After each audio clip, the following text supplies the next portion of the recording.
আমি হলাম বাপকে বেটা। ওই শালা সোয়ারের বাচ্চা ডাক্তারকে শুধু ভিটে ছাড়াই করিনি, ছেলে দুটোকে সরিয়ে দিয়ে আমি ওর হাত করেছো বরদার। তোমার সঙ্গে শত্রুতা করে ও যে এখনো বেঁচে আছে, ওটা ওর বাপের ভাগ্যি। বাঁচবে না, বাঁচবে না। অনেকদিন পর আবার বোধহয় আমাকে সেই মরণ খেলার খেলোয়াড় হতে হবে সুরেন।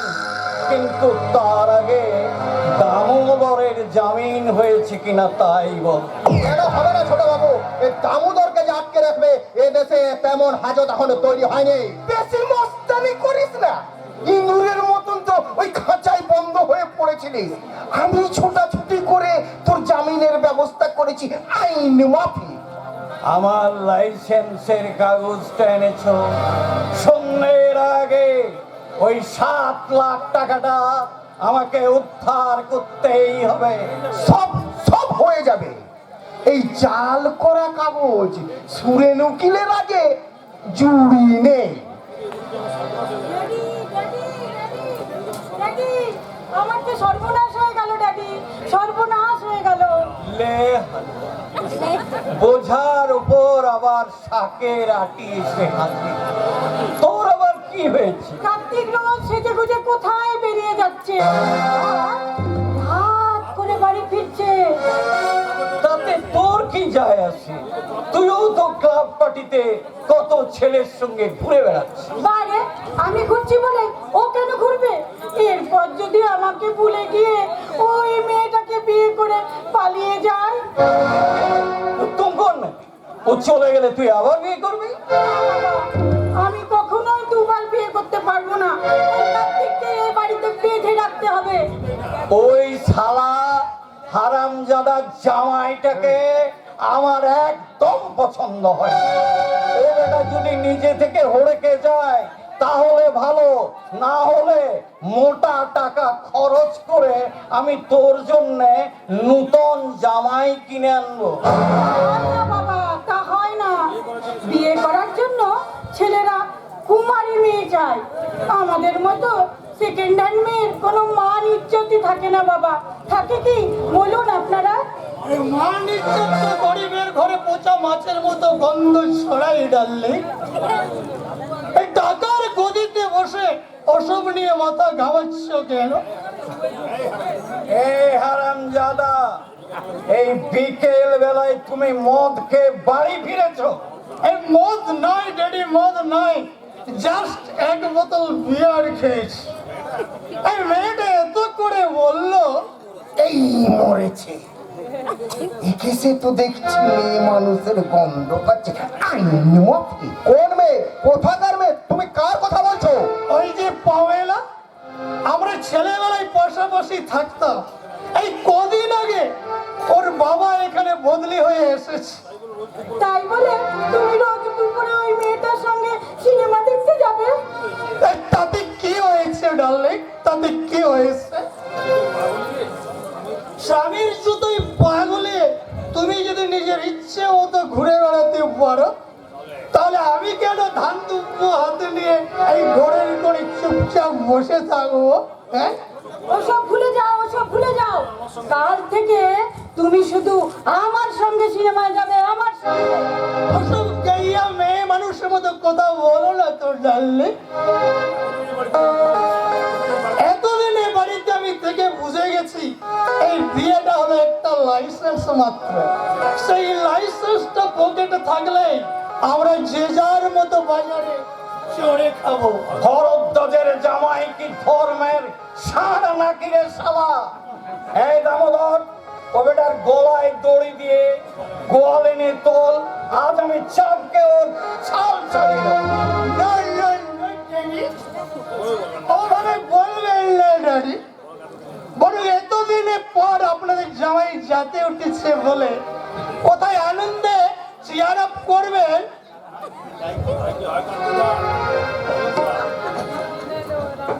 তা কি করে হয় কার্তিক দা? অন্যের ঘরে আগুন লাগলে তখন সেই আগুনে হাত সেকে নেওয়া যায়, কিন্তু কিন্তু নিজের ঘরে আগুন লাগলে তখন কি হাত তালি দেওয়া সম্ভব? Yes yes my father in law. এই জীবনটা হলো এমন এক আয়না, যার সামনে যেমন ভাবে দাঁড়াবেন ঠিক সেই চেহারাটাই ফিরিয়ে দেবে। বলুন বলুন, আমি ভেতরে যাব না বাইরে আসবো? আমি থাকতে তুমি কোনোদিন বাইরে যাবে না, কোনোদিনও না। কিন্তু মৌমাছি যখন একবার ফুলের বাগান ছিঁড়ে গেছে, সে তো বারবার যাবেই ডার্লিং। এই শুকনো ফুলের গন্ধে তার ডানা দুটোকে কোনোদিনও আটকে রাখতে পারবে না। যাব বলে তো আসিনি আজকে, আজ হবে হবে সর্বনাশ। এই স্বর্গ যদি না হয় সখী, হোক না বুঝলে? আরে খাও খাও বুধ হয়ে ডুবে যাও, দেখো চোখে চোখে সরষে ফুল করুক মাথা ঝিম ঝিম। লোলা লুলু কেন তোমার বয়স হয় না 16, আমার 19। এই তো জীবন, যেদিকে যেতে চাই প্রাণ, বেড়া চলুক ভরা জিনসারি সন্তান।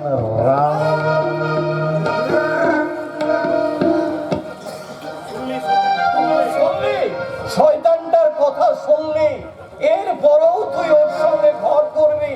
হ্যাঁ বাবা, হ্যাঁ, যেমন কর্ম তেমন ফল। এই কথাটার মানে তুমি কবে বুঝবে জানি না বাবা, কিন্তু আজ থেকেই আমি সেটা হাড়ে হাড়ে বুঝতে শিখলাম, হাড়ে হাড়ে বুঝে গেলাম বাবা, হাড়ে হাড়ে বুঝে গেলাম। রিমঝিম রিমঝিম, কেষ্ট জন্ডিস হয়ে গেল ভরদ্বাজ। তাই তো দেখছি। কার্তিক তো আগে এরকম ছিল না। কেউ নিশ্চয় জামাই বাবুর কানে বস বদলে বেঁধেছে। না না না না না, কোনো বদবৎসব নয়। আমার 36 কলার এটা হচ্ছে 2 নাম্বার। যেমন ধরো প্রথম নম্বরে তোমাদের 7 লাখ টাকা খোয়া গেছিল, তেমনি ভক্তদের মুখের গ্রাস স্বয়ং ভগবানও কেড়ে নিতে পারে না। ভুলে যেও না, সূর্য ডুবতে এখনো কিছু বাকি। না না না না, আমাকে ফেরাবার চেষ্টা করিস না রাহুল। আজই আমি বাড়ি ছেড়ে চলে যাব। পাগলামো করিস না। কি হয়েছে আমাকে খুলে বল, কেন তুই বাড়ি ছেড়ে চলে যাবে? কি হয়েছে বলতো? কবে থেকে ভেবে রেখেছিলাম এই গ্রামে একটা সিনেমা হল করবো, কিন্তু আজ বাবা বলে দিল আমাকে কোনো টাকা পয়সা দিতে পারবে না। ঠিক বলেছিস শয়তান। টাকা কি খোলাম খুঁজে নাকি যে এলি তেলি বনমালী যে কেউ এসে হাত পাতবে আর তার হাতেই আমাকে টাকাটা তুলে দিতে হবে? টাকা দেখো, ভুবন কোনো এলি তেলি নয়, ও হচ্ছে তোমার একমাত্র সন্তান। আচ্ছা আচ্ছা ভুবন, বলতো তোর কত টাকা লাগবে? তুই আমাকে বল মাত্র 7 লাখ টাকা হলে আমি সিনেমা হলটা খুলে দিতে পারতাম। মাত্র এই কটা টাকা তুমি ওকে দিতে চাইছো না? আমার টাকার কি গাছ আছে নাকি? তোদের সংসারের জন্য খাটতে খাটতে কোনদিন তো নিজের জন্য কিছু করিনি। টাকা পয়সা বিষয় সম্পত্তি সবই তো তোর, তাই দিয়ে এত বড় সংসারটা চলছে। এখন ওই আমি বাড়তি 7 লাখ টাকা কোথায় পাবো? কেন, জমি থেকে যে 7 লাখ টাকা নিয়ে এলাম সেটা তো এ বাড়িতেই আছে। সেটা তো আমি সিন্ধুকে বন্ধ করে রেখে দিইনি। বৌমার টাকা বৌমার কাছে আছে। শ্বশুর হয়ে আমি কি তার কাছে হাত পেতে ভিক্ষে চাইতে যাব কেন? এ তুমি কি বলছো কাকে, তুমি কি বলছো? বৌমার কাছে আসে তো কি হয়েছে? ওই টাকাটা আমি ভুবনকেই তুলে দেবো। অযোধ্যা যাও তো, ওই টাকাটা তুমি এনে ভুবনকে দিয়ে দাও। প্লিজ অযোধ্যা, প্লিজ যাও, প্লিজ যাও। না বৌমা, না, তুমি ওই টাকা আনবে না। ওই টাকায় আমাদের কারো কোনো অধিকার নেই। টাকা বাধা দিও না অযোধ্যা, প্লিজ যাও, টাকাগুলো নিয়ে এসে যাও। প্লিজ অযোধ্যা, প্লিজ, তোর এই উপকারে কোনো আমি জীবনে ভুলবো না রাহুল। প্লিজ যাও। শোধ করে দিবি কেন বলছিস? শোধ করে দিবি কেন বলছিস বলতো? আচ্ছা, এই বাড়িতে আমার আর তোর জন্য আলাদা করে কিছু হয়েছে নাকি? যা হয়েছে আমাদের বাড়িতে দুজনের জন্য সমান সমান হয়েছে। তবু সবকিছুর মালিক কিন্তু তুই। আমি তো শুধু যখের মতো তোদের ধনটায় আগলে রেখেছি। বাবু, তবু টাকা এমন চিজ, খোদার সঙ্গে 19-20। আপনি তো এবারের খোদা, স্বয়ং ভগবান। ঠিক বলেছো, ঠিক বলেছো। দেখো, তোমার কাছে 7 লাখ টাকা আছে, অথচ এই কটা টাকার জন্য ভুবন সিনেমা হল খুলতে পারছিল না। দাও, তুমি টাকাটা ভুবনের হাতেই তুলে দাও। না রাহুল, না, বাবার হাত থেকে টাকা নিয়ে আমি আমার সিনেমা হলটা করতে চাই। বাবা বাবা বাবা, আরে এই তো উপযুক্ত ছেলের মতো কাজ। অযোধ্যা, দাও টাকাটা, তুমি কাকার হাতেই তুলে দাও।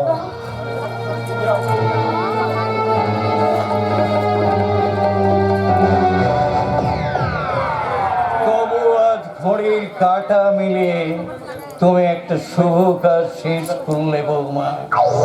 আশীর্বাদ করি ভগবান যেন তোমাকে এইভাবে ধর্মের পায়ে মাথা নামাবার শক্তি দেন। টাকাটা ঠাকুরের আসনে ছুঁয়ে তবে তোর হাতে তুলে দেবো। কথায় যথা ধর্ম তথা জয়। যথা ধর্ম তথা। সত্যি যদি ধর্মের জয় হয় তাহলে সিনেমা হল কোনোদিন খুলবে না। ওই টাকাটা আবার আমার কাছে ফিরে আসবে। তোমার কাছে? তোমার কাছে কেন ফিরে আসবে? কেন? আমি টাকাটা এ বাড়িতে ফিরে আসবে কারণ আমি তো এবারে লক্ষ্মী রাহুল। লক্ষ্মীর ঝাঁপিতে যদি কোনো কিছু একবার আসে তা কিন্তু সহজে বেরিয়ে যেতে পারে না। তাহলে তাহলে সেই লক্ষ্মীর সংসারে আমি সন্ধে পর্যন্ত দুটো ভাত পেলাম না কেন বৌমা? আবার এই শয়তান বুড়োটা আমাকে জ্বালাতন করতে এসছে। আচ্ছা, তোমার ভাত তো রান্নাঘরে ঢাকা দেওয়া আছে বলে নিজে নিয়ে খেতে পারছো না? তোমার হাতে কি পোকা ধরেছে? অযোধ্যা, অযোধ্যা, উনি কিন্তু ভিখিরি নন। উনি হচ্ছেন, হ্যাঁ, উনি হচ্ছেন, হ্যাঁ, কে? বলো। উনি হচ্ছেন এ বাড়ির মালিক। রাহুল, এতদিন তো ওনাকে খাবার এভাবেই দেওয়া হতো। এতদিন ওই বন্ধ করে আমার নিজের বলতে কেউ ছিল না, তাই তাই সব কিছু ভুলে থাকতে পারতাম। কিন্তু এখন ওই বন্ধ ঘরের বাইরে এসে আমি বুঝতে পারলাম আমার সব থেকেও কেউ নেই। আশ্চর্য কথা বলছো বাবা। বাড়ি ভর্তি লোকজন আছে, চারিদিকে এত আত্মীয় স্বজন আছে, তবু তুমি একা কেন? আর কাকে চাই তোমার? কাকে চাই সেটা তুমি আজ বুঝবে না বৌমা। যেদিন মা হবে সেদিন বুঝবে। ওই এক কথা শুনতে আমার কান একেবারে পচে গেল। এই বুড়ো, যাও থেকে বিদায় হও। কোথায় যাব মা? আমার যে কেউ নেই। দিন রাত ভগবানের কাছে প্রার্থনা করতাম শুধু একজনের জন্যে। কিন্তু এই বন্ধ ঘরের বাইরে এসে বুঝতে পারলাম আমার সেই 7 রাজার ধন আর আমার নেই। এখন আমি আর কি নিয়ে বাঁচবো মা? আহ! এই বুড়োটা এবার আমাকে পাগল করে তুলবে। এই বুড়ো, এই চলো চলো, তুমি আমার সঙ্গে চলো। ওই অন্ধকার ঘরটায় আমি তোমাকে আবার বন্দি করে রাখবো, চলো। অযোধ্যা, এই অন্ধকার ঘরেই যদি তুমি ফিরিয়ে দিয়ে আসবে, তাহলে ওই মানুষটাকে তুমি বাইরে এনেছিলে কেন? কেন? ও রাহুল, আমি কি জানতাম যে এই শয়তান বুড়োটা আমাকে একেবারে পাগল করে তুলবে? সামনে কথা বলবো অযোধ্যা। বললে? কি বললে তুমি? আমি 100 বার বলবো, পারবো না। এই শয়তান বুড়োটার দায়িত্ব নিতে আমি পারবো না। যার বাবা সে বুঝো। বুঝবো, কারণ ওই মানুষটাই হচ্ছে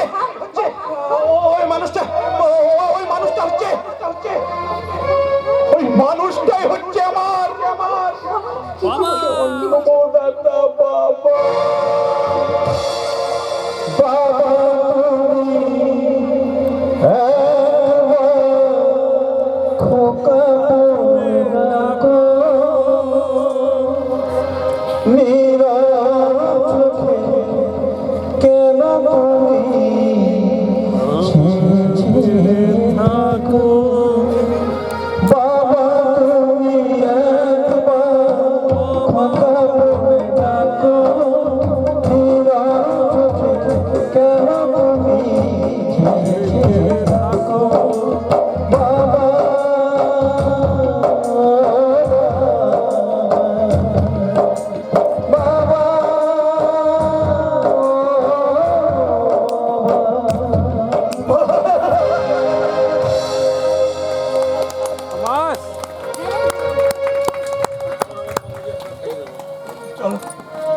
চলো বাবা, চলো। আজ আমি তোমাকে নিচের হাতে খাইয়ে দেবো বাবা। আজ আমি তোমাকে নিচের হাতে খাইয়ে দেবো। আচ্ছা রাহুল, বাবা কি এখনো উপসী আছে নাকি? আমি তো সেই কোন সকালবেলা বাবাকে খাইয়ে রেখে এসেছি। কিন্তু এতক্ষণ যে তুমি বললে, এটা হলো আমার 36 কলার আরো একটা নমুনা। আমি কোন সকালে বাবাকে খাইয়ে দিয়েছি, এটাও হচ্ছে আমার 36 কলার আরো একটা নমুনা। এই মজাটা তুমি বুঝতে পারবে না, এই মজাটা একমাত্র বুঝবো বাবা আর আমি। বাবা এতদিন তুমি নয়, আমি নিজেকে অন্ধকার ঘরে বন্দি করে রেখেছিলাম। তাই তো আজ তুমি আমার মনের দেহটাকে ভেঙে দিয়েছো। ক্ষমা করো বাবা, ক্ষমা করো। তুমি আমাকে ক্ষমা করে দিও। আজ থেকে তুমি আমাকে তোমার চরণে ঠাঁই দাও বাবা, তোমার চরণে ঠাঁই দাও। স্খলিত শিথিল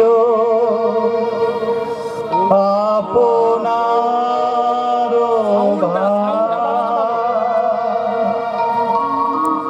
বহিয়া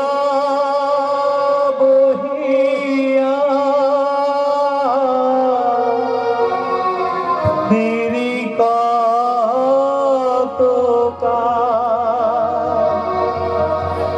নিজ হাতে তুমি গেথে নিও ফেলো না আমারে ছড়ায় চরণ ধরিতে দিও গো আমারে, নিও না সরায়। জীবন মরণ সুখ দুঃখ দিয়ে বক্ষে ধরিব জড়ায় চরণ ধরিতে দিও